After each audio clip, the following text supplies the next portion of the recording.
Hi guys, welcome to my channel reading lovers. I hope you are working hard.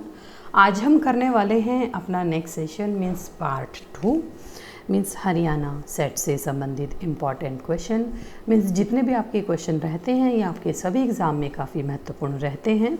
So let us start. लेकिन इससे पहले अगर आपने अभी तक हमारे चैनल को सब्सक्राइब नहीं किया है तो ज़रूर कर ले। हमारा जो यहाँ पर पहला क्वेश्चन है मीन्स 50। हाइग्रोमीटर का उपयोग क्या मापने में होता है? सापेक्ष आर्द्रता, दुग्ध की शुद्धता, द्रव का विशिष्ट घनत्व, इनमें से कोई नहीं। राइट आंसर है ऑप्शन ए, सापेक्ष आर्द्रता। यानी हाइग्रोमीटर मीन्स इसको हिंदी में आर्द्रता मापी भी कहा जाता है। इसके द्वारा वायुमंडल में विद्यमान जल व वाष्प की मात्रा का मापन किया जाता है। यह आर्द्रता पृथ्वी से वाष्पीकरण के विभिन्न रूपों द्वारा वायुमंडल में पहुंचती है। दुग्ध की शुद्धता का मापक यंत्र बटाइरोमीटर होता है। नेक्स्ट है, एक व्यक्ति 5 किलोमीटर की दर से चलते हुए एक पुल को 15 मिनटों में पार करता है। पुल की लंबाई लेंथ क्या है? मीन्स जब भी इस तरह का प्रश्न आता है, जैसे पुल की लेंथ है तो वो डिस्टेंस मानी जाती है। तो जो व्यक्ति की चाल है वो है 5 किलोमीटर पर आवर। सो आप ये देख लीजिए, जो चाल है वो किलोमीटर में है तो पहले इसको मीटर पर सेकंड में चेंज कर लीजिए, यानी 5 मल्टीप्लाई बाय 5/18। तो ये हो जाएगी, दिस इज़ 25/18 मीटर पर सेकेंड। ठीक है। देन अब उसको जो समय लेता है कितना लेता है? 15 मिनट, यानी 15 मिनट। तो जो टाइम हो जाएगा यानी 15 मिनट कितने हो जाएंगे? 15 मल्टीप्लाई बाय 60। बिकॉज अब यहाँ पर जो लेंथ रहेगी, क्योंकि लेंथ को ही डिस्टेंस माना जाता है, यानी जो दूरी का जो फॉर्मूला रहता है वो स्पीड और गुना टी। सो यहाँ पर जो हमारा स्पीड है वो क्या है? 25/18 multiply by 15 multiply by 60। So इसको सॉल्व कर लीजिए। This is 1250 metre. So right answer रहेगा ऑप्शन डी। सो बिल्कुल सिंपल क्वेश्चन है। नेक्स्ट है, ए और बी दोनों मिलकर एक कार्य को 4 दिनों में पूरा करते हैं। यदि ए अकेले उस काम को 12 दिनों में करता है, सो बी अकेले उस कार्य को कितने दिनों में करेगा? मीन्स ए और बी यानी जब मिलके कार्य करते हैं वो 4 दिनों में, यानी जो दिन है उसका 1/4। और जब ए अकेले 1/12 दिन, ठीक है, 1/12। सो बी तो मीन्स ये दोनों को काम है, तो इसमें से क्या हो जाएगा? ये 1/4 माइनस, इसमें से माइनस हो जाएगा, यानी ये दोनों का काम है तो इसमें से ए का काम माइनस हो जाएगा तो बी का काम इसमें से निकल जाएगा। सो इसको सॉल्व कर लीजिए। दिस इज़ 12, यानी 3 - 1 2/12 यानी 6। सो राइट आंसर रहेगा ऑप्शन सी। नेक्स्ट है, एक संख्या दुगनी कर उसमें 9 जोड़ा जाता है। यदि परिणाम को 3 गुना किया जाए तो वह 75 हो जाती है। तो संख्या क्या है? मीन्स इसमें कहा गया है कि मान लीजिए कोई संख्या है x है, ठीक है, तो उसको आप दुगनी कर लीजिए। इट मीन्स आप उसको दुगनी कर लीजिए और उसमें 9 जोड़ा जाता है। देन सेकेंड लाइन है, यदि परिणाम को 3 से गुणा किया जाए, यानी जैसे ये परिणाम है इसको अगर हम 3 से गुणा करें तो ये कितनी हो जाती है? 75। So this is the equation, ये स्टेटमेंट बनेगी 75 हो जाती है। तो इसको आप सॉल्व कर लीजिए, ये हो जाएगी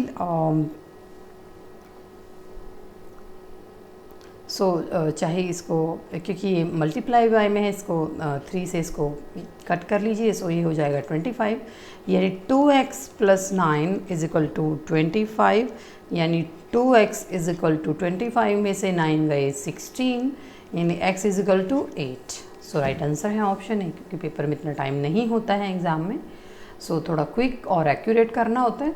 नेक्स्ट है, ए बी सी के वेतनों का अनुपात 2, 3, 5 है और उनके वेतनों में क्रमशः 15%, 10%, 20% की वृद्धि की जाए तो नए वेतन मीन्स यहाँ पर देख लीजिए ए, बी और सी मीन्स उनका जो रेशो है, अनुपात है, वो 2, 3 और 5 है। मीन्स फिर इनके वेतनों में जो वृद्धि है 15%। मीन्स क्योंकि जब भी हम परसेंटेज निकालते हैं तो हम उसको 100 से डिनोट करते हैं। तो जैसे ए की जो वृद्धि हो जाएगी, ए वाले में जो वृद्धि होगी वो हो जाएगी, यानी इसका जो रेशो है 2 है, यानी 2 मल्टीप्लाई बाय 115, क्योंकि 100 में 15 ऐड करें तो 115 हो गया अपोजिट 100। तो इसी तरह बी की हो जाएगी 3, यानी 3 मल्टीप्लाई बाय 10 यानी 110 अपॉन 100, और इसी तरह 5। सो दिस इज़ 5, ये 20% हो गई, यानी 5 मल्टीप्लाई बाय 120 अपॉन 100। सो इसको आप सॉल्व कर लीजिए, ये हो जाएगा। सो ये हो जाएगा, दिस इज़ 230 रेशो 330 और 600, यानी दिस इज़ 600। सो ये हो जाएगा, दिस इज़ 23, 3 और 6। सो राइट आंसर रहेगा ऑप्शन डी। ये नेक्स्ट है, एक धनात्मक संख्या क्या होगी जिसमें 17 बढ़ाने पर वह उस संख्या की प्रतिलोम संख्या से 60 गुनी हो जाती है। मीन्स यहाँ पर कई बार इस तरह के जो क्वेश्चन होते हैं वो ऑप्शन से निकल आते हैं। तो अब इसमें कहा गया है कि कोई भी धनात्मक, क्योंकि हमें यहाँ पता नहीं है कि संख्या क्या है, तो जब हमें पता नहीं होता है तो हम उसको x मान लेते हैं। बस मेनली आपको ये याद रखना है कि परसेंटेज वाले या फिर CP SP वाले जो क्वेश्चन होते हैं उसमें हम 100 मूलधन होता है, उसमें 100 डिनोट करके हम क्वेश्चन सॉल्व करते हैं। सो अगर उसमें x बढ़ाने पर मीन्स x दिस इज़ इस संख्या में आप 17 बढ़ाने का मतलब है उसको ऐड करना, ठीक है। तो फिर ये क्या कहता है कि उस संख्या का, यानी इस संख्या का जो प्रतिलोम होगा, यानी वो 1 अपोजिट हो जाएगा, ठीक है। क्योंकि कोई भी संख्या होती है, जैसे ये यहाँ पर x अपॉन 1 है, क्योंकि 1 लिखने की आवश्यकता नहीं होती है। सो अगर इसका हम प्रतिलोम करते हैं तो 1 अपोजिट x हो जाएगा, ठीक है। सो इसमें क्या होगी, उस संख्या का प्रतिलोम संख्या से 60 गुनी, तो इट मीन्स ये क्या हो जाएगी, इससे 60 गुनी हो जाएगी, क्योंकि बिल्कुल डिटेल, बिल्कुल क्लियर यहाँ पे कहा गया है। सो इसको सॉल्व कर दीजिए, ये हो जाएगी दिस इज़ ये इससे गुना हो जाएगी, क्योंकि ये यहाँ पर x की स्क्वायर प्लस 17x और ये हो जाएगा 60x। देन थोड़े इसमें जो फैक्टर्स होते हैं, गुणनखंड होते हैं, वो निकल जाएंगे। x की square plus 17x plus this is, ये इधर होके माइनस हो जाएगा, इज इक्वल टू 0, क्योंकि ये तो बिल्कुल हाँ 4th 5th स्टैंडर्ड पे ये क्वेश्चन आ जाते हैं हमारे पास। सो उसके बाद आप इसको फैक्टराइजेशन कर लीजिए, यानी इसके गुणनखंड कर लीजिए। यानी गुणनखंड 2 तरह से हो सकते हैं, यानी 60, यानी या तो 12 पंजे 60 होता है या फिर 20 तिये 60 होता है, लेकिन उसमें साइन का ध्यान रखना होता है, तो ये 20 वाला चलेगा इसमें। यानी ये हो जाएगा दिस इज़ x की square plus 20x minus 3x minus 60 is equal to 0, यानी हो जाएगा x प्लस 20 माइनस 3x, क्योंकि माइनस माइनस अंदर जाकर प्लस हो जाएगा। सो दिस इज़, ये सेम रहना चाहिए, तभी आपके जो गुणनखंड है वो इक्वल जाते हैं। सो ये माइनस 20 हो जाएगा और x इज इक्वल टू ये 3। सो राइट आंसर जो रहेगा दैट इज़ ऑप्शन ए, यानी 3। सो नेक्स्ट है, यदि किसी निश्चित भाषा में यदि ये जो वर्ड दिए गए हैं इनको इस कूट में किया गया हो, तो ये वाला वर्ड शब्द का कूट क्या होगा। मीन्स यहाँ पर देख लीजिए, जो ये वर्ड लिखा गया है, थोड़ा सा इसको कंसिडर कर लीजिए, यही रूल इसमें फॉलो होता है। सो DIUGNAN,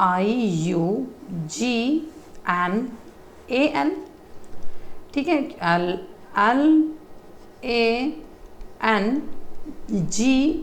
LANGUI और D। सो इसमें बिल्कुल क्रॉस मल्टीप्लाई है, यानी ये देख लीजिए फर्स्ट वर्ड, तो आप सेम इसी रूल को हमें फॉलो करना होता है। सो इसमें देख लीजिए हम we have a space here.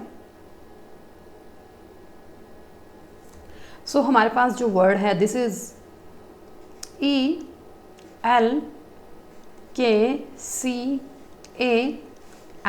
और S, मीन्स पहले दो वर्ड यानी फर्स्ट वाला लास्ट में।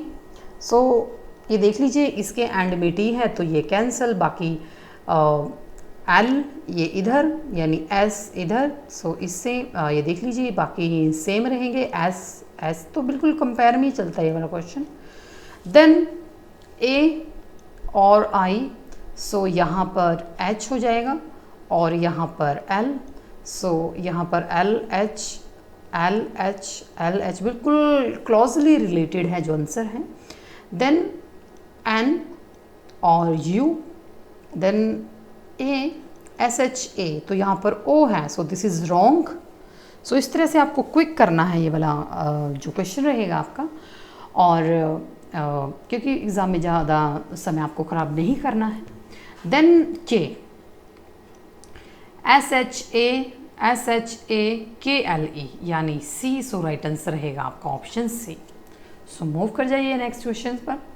नेक्स्ट है विषम शब्द का चयन कीजिए, निसेनी, सीढ़ी, पुल या चलसोपान। सो राइट आंसर रहेगा ऑप्शन सी, पुल। मीन्स आपको ऑप्शन कोई भी दिया गया है क्योंकि जो जेन्युइन आंसर होता है हमें वही उसमें से ऑप्ट करना होता है। यानी यहाँ पर जो निसेनी, सीढ़ी और चलसोपान यानी एक इमारत में ऊपर से नीचे जाने के लिए यूज़ होते हैं। जैसे सीढ़ियाँ है, मेनली हम सीढ़ियों का यूज़ करते हैं जो स्टेयर्स होती हैं। देन जबकि पुल किसी एक स्थान से दूसरे स्थान के लिए बनाए जाते हैं, यानी जो जैसे पुल होते हैं या किसी रिवर के ऊपर मीन्स इस तरह बनाए जाते हैं। सो नेक्स्ट है सही विकल्प का चयन कीजिए। जैसे पठन से जानकारी होती है, सो कार्य करने से क्या होता है, अनुभव, आबंध, रोजगारी या प्रयोग। मीन्स ये बिल्कुल जैसे ये वाला इसके साथ बेस्ड रहता है, बिल्कुल इसी बेस पे आपको आंसर देना होता है। सो राइट आंसर रहेगा ऑप्शन बी, कार्य आबंध। यानी जिस प्रकार जानकारी के लिए पठन यानी पढ़ने की आवश्यकता होती है उसी प्रकार आबंध के लिए कार्य करना होता है। नेक्स्ट है 6 मित्र एक वृत्त में केंद्र की ओर मुंह करके बैठे हैं। सो फटाफट से इस तरह का अगर आप क्वेश्चन सॉल्व करते हैं तो इसमें आप हमेशा 2 डायग्राम बनाइए, क्योंकि यहाँ पर 6 पर्सन दिए गए हैं। This is 1 2 3 4 and 5। क्योंकि इसमें कई बार सिचुएशन उलझ जाती है इसलिए हमें 2 सर्कल की ज़रूरत होती है। 1 2 3 4 5 और 6। देन अब इसमें कहा गया है ए डी के सम्मुख है, मीन्स सामने है। सी ए और बी के मध्य है, ए के तुरंत दाईं ओर बैठा है। एफ ई और ए के मध्य बैठा है, बी के तुरंत बाईं ओर कौन है। मीन्स लास्टली जरूर पढ़ लें कि इसमें पूछा क्या गया है। सो यहाँ पर बताया गया है कि ए डी के सम्मुख है, बिल्कुल सामने है। सो आप सिचुएशन ले लीजिए, यहाँ पर ए और डी, ठीक है। देन ए यहाँ पर ले लेते हैं ऊपर, मीन्स या तो ए इधर रहेगा या इधर रहेगा। देन सी ए और बी के मध्य है, सी जो है वो ए और बी के मध्य है, ठीक है। तो अब जो सी है या तो बी इधर है, ठीक है, यहाँ पर। सो इसमें भी 2-3 सिचुएशन लगेंगी, क्योंकि या फिर इधर बैठा है सी ए और बी के मध्य, तो उसको आप टिक कर लीजिए ताकि अब बाद में पजल ना हो। इसी तरह सी जो है बी के मध्य, सेम बिल्कुल ऐसे रहेगा। देन ए के तुरंत बी के मध्य और ए के तुरंत दाएं, तो अब ए के तुरंत दाएं कौन बैठा है, सी। तो ए के तुरंत दाएं, तो यहाँ पर भी तुरंत दाएं रहेगा और यहाँ पर भी, तो इट मीन्स ये सिचुएशन नहीं लगेगी दोनों, ये वाली। देन एफ ई और ए के मध्य बैठा है, अब ई और ए के मध्य, क्योंकि इधर सी बैठा है। सो यहाँ पर एफ ई, दिस इज़ ई, ये बैठा है तो ये कंप्लीट है, तो बिल्कुल ऐसे ही रहेगा। यहाँ पर जो एफ है वो दिस इज़ एफ, और तो दोनों ही सर्कल बिल्कुल राइट हैं। सो इसमें जो आंसर देना है बी के तुरंत बाएं और कौन है। सो बी के तुरंत बाएं देख लीजिए, ये दायां रहेगा बी का, यहाँ पर सी, ठीक है। और ये देख लीजिए बी के तुरंत बाएं तो सी बैठा है। सो यहाँ ऑप्शंस में जो गिवन नहीं है, सो दिस इज़, ये मिस प्रिंट है, दिस इज़ दायां, ये दायां है।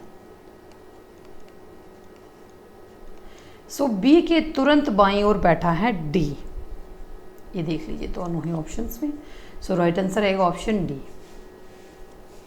नेक्स्ट है,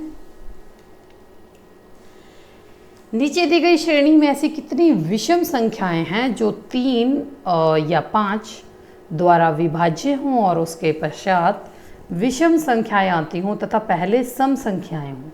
सो सबसे पहले तो आप देख लीजिए कि संख्याएं जो 3 और 5 से विभाजित होती हैं इनमें से, ठीक है। तो उसके यानी जो संख्याओं की जो श्रेणी है वो इस प्रकार रहेगी, यानी पहले तो हमें वो चूज़ करनी है इसमें से जो विभाज्य हो, यानी 3 से 12, देन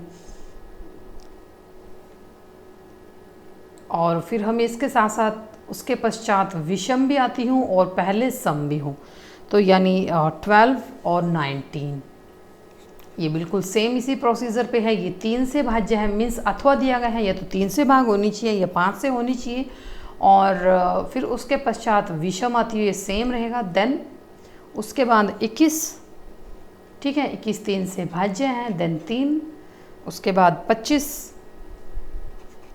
ठीक है, फिर 18, तो बिल्कुल इसी प्रोसीजर में आपको करना है। देन 35, उसके बाद 35, 20, देन हम इधर लिख लेते हैं 22, फिर उसके बाद 21, देन 45, 46 एंड 48, दिस इज़ 50, 52, ठीक है, क्योंकि भाज्य भी हो रही हैं और सेम यही रूल फॉलो हो रहा है।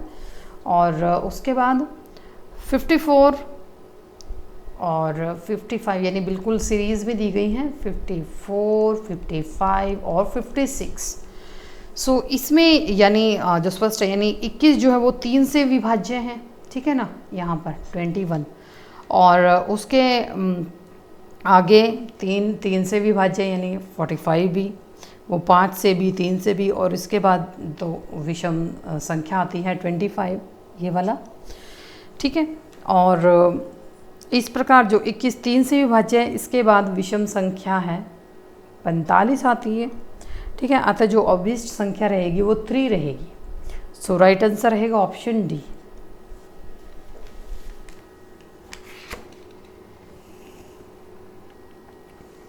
नेक्स्ट है, भाषा की सबसे छोटी इकाई है वर्ण, शब्द, पद, वाक्य। राइट आंसर है ऑप्शन ए, वर्ण। यानी भाषा की सबसे छोटी जो इकाई है ध्वनि, और उच्चारित ध्वनियों को जब लिखकर बताना होता है और उनके लिए कुछ लिखित चिन्ह बनाए जाते हैं, और ध्वनियों को व्यक्त करने वाले जो लिपि चिन्ह होते हैं वो वर्ण कहलाते हैं। यानी वर्ण भाषिक ध्वनियों के लिखित रूप होते हैं, अतः वर्ण को भाषा की सबसे लघुतम इकाई यानी सबसे छोटी इकाई माना जाता है। घी खिचड़ी होना मुहावरे का अर्थ है खूब घुलना मिलना, स्वाद बढ़ाना, ताकत बढ़ाना, मकर संक्रांति पर्व मनाना। राइट आंसर है ऑप्शन ए, यानी खूब घुलना मिलना। नेक्स्ट है, खंडन का विलोम, यानी इसका जो अपोजिट शब्द क्या है, समर्थन, संपूर्ण, अपूर्ण, सन्मति। राइट आंसर है ऑप्शन ए, समर्थन। यानी खंडन का जो विलोम शब्द है वो समर्थन होता है, जबकि जो संपूर्ण है इसका शब्द आंशिक का, और अपूर्ण शब्द पूर्ण का, और सन्मति शब्द असन्मति के विलोम शब्द हैं। नेक्स्ट है बड़े भाई के लिए शब्द है कनिष्ठ, पूर्वज, अग्रज, अनुज। राइट आंसर है ऑप्शन सी अग्रज, यानी बड़े भाई को अग्रज कहा जाता है और छोटे भाई को अनुज कहा जाता है। नेक्स्ट है विसर्ग का उच्चारण किसकी भांति होता है? श, श, स और ह। राइट आंसर है ऑप्शन डी ह, यानी विसर्ग महाप्राण सूचक एक स्वर है, इसका उच्चारण ह के समान होता है। उच्चारण के लिए प्रातः, अतः, संभवतः आदि। श, श और स संघर्षी अथवा ऊष्म व्यंजन कहलाते हैं। नेक्स्ट है सच्चिदानंद का सही संधि विग्रह है। सो इसका जो सही संधि विग्रह रहेगा, राइट आंसर रहेगा option D.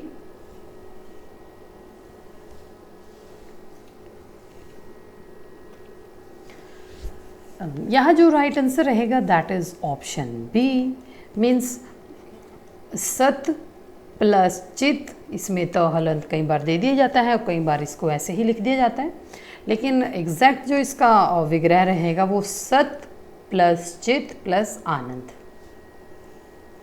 So this is the right answer. Next है महत्ता में कौन सा प्रत्यय है? महत, महत, ता और त प्लस ता। राइट आंसर रहेगा ऑप्शन सी ता, यानी महता में ता प्रत्यय है। प्रत्यय वे शब्द होते हैं जो दूसरे शब्दों के अंत में जुड़कर अपनी प्रकृति के अनुसार उनमें परिवर्तन कर देते हैं, यानी इनको सफिक्स कहा जाता है। नेक्स्ट है अजात शत्रु वह होता है जिसके बहुत से शत्रु हों, जिसके कम शत्रु हों, जिसके शत्रु भी मित्र बन जाते हों और जिसका शत्रु पैदा नहीं होता है। राइट आंसर है ऑप्शन डी, मीन्स जिसका कोई शत्रु ना हो उसे अजात शत्रु कहा जाता है। नेक्स्ट है वर्ग अ में दिए गए शब्दों को उनके विपरीतार्थक यानी विलोम के साथ वर्ग ब से यानी मिलान मैचिट करना है। सो इसका जो राइट आंसर रहेगा दैट इज ऑप्शन बी।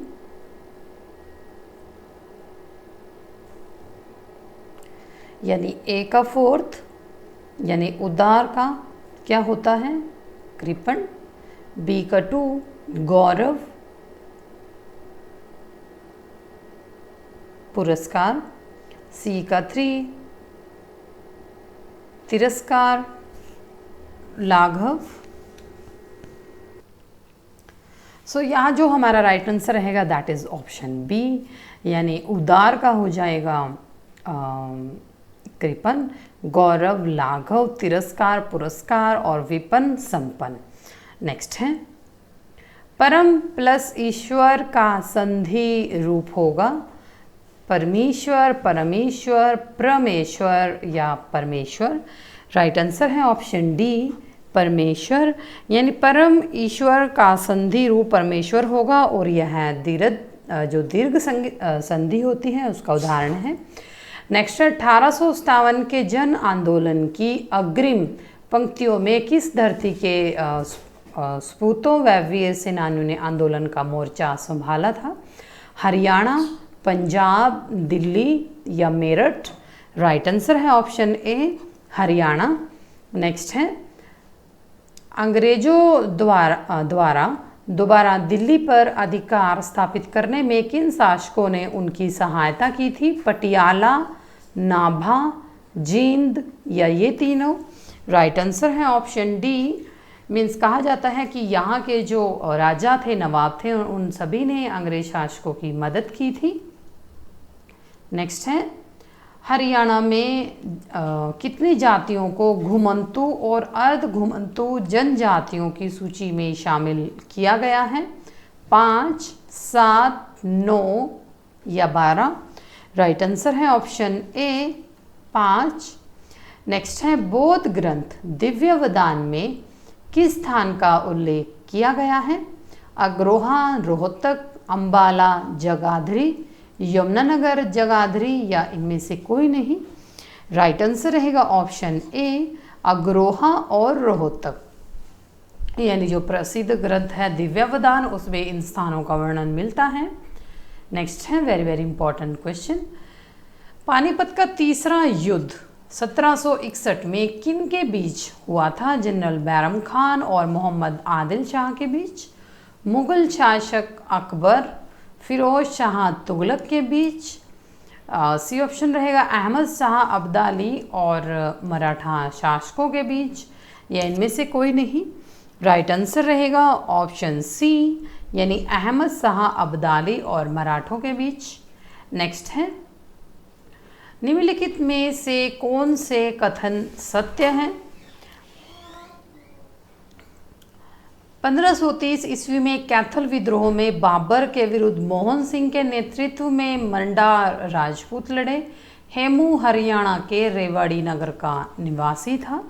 1764 में एक संघर्ष में सूरजमल ने नजीबुद्दौला की हत्या कर दी। छछरौली का विद्रोह 1809 में और रानिया का विद्रोह 1818 ईस्वी में हुआ। सो राइट आंसर रहेगा ऑप्शन ए, यानी only third is the right answer. जो यहाँ पर स्टेटमेंट दी गई है इसमें 3 सही है। नेक्स्ट है, गुजरी महल हरियाणा के किस जिले में है?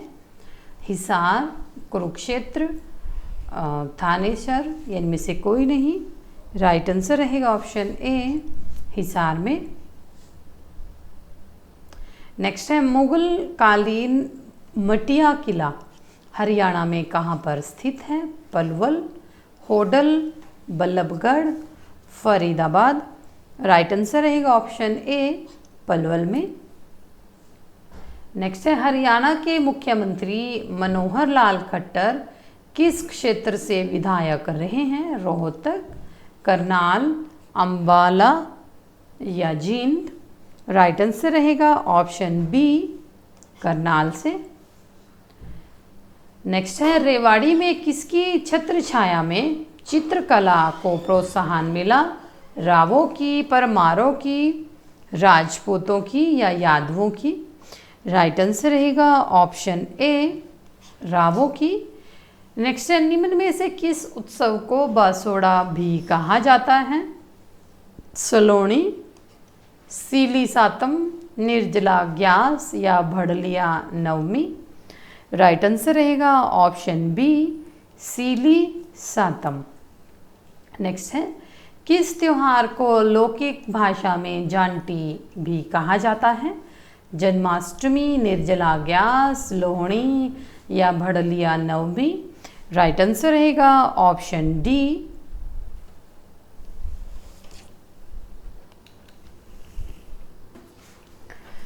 सो राइट आंसर रहेगा दैट इज ऑप्शन डी, भड़लिया नवमी को ही आम भाषा में, लौकिक भाषा में जानटी कहा जाता है। नेक्स्ट है, हिसार के गुजरी महल में एक स्तंभ पर कितने अभिलेख हैं? 2, 5, 7 या 8। राइट आंसर रहेगा ऑप्शन सी, 7।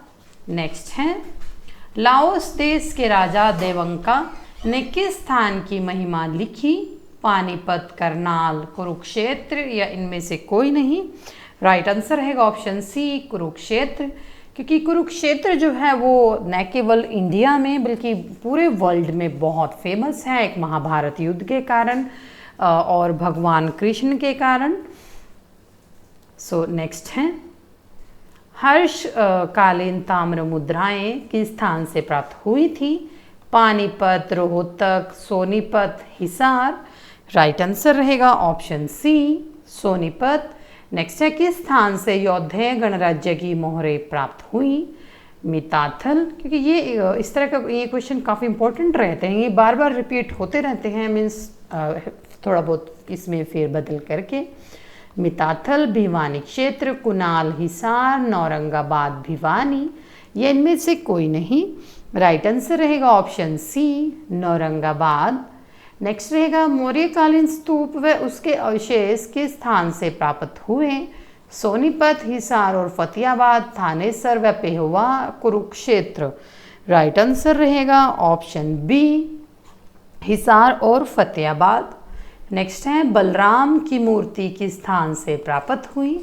भिवानी, रोहतक, करनाल या पानीपत। राइट आंसर रहेगा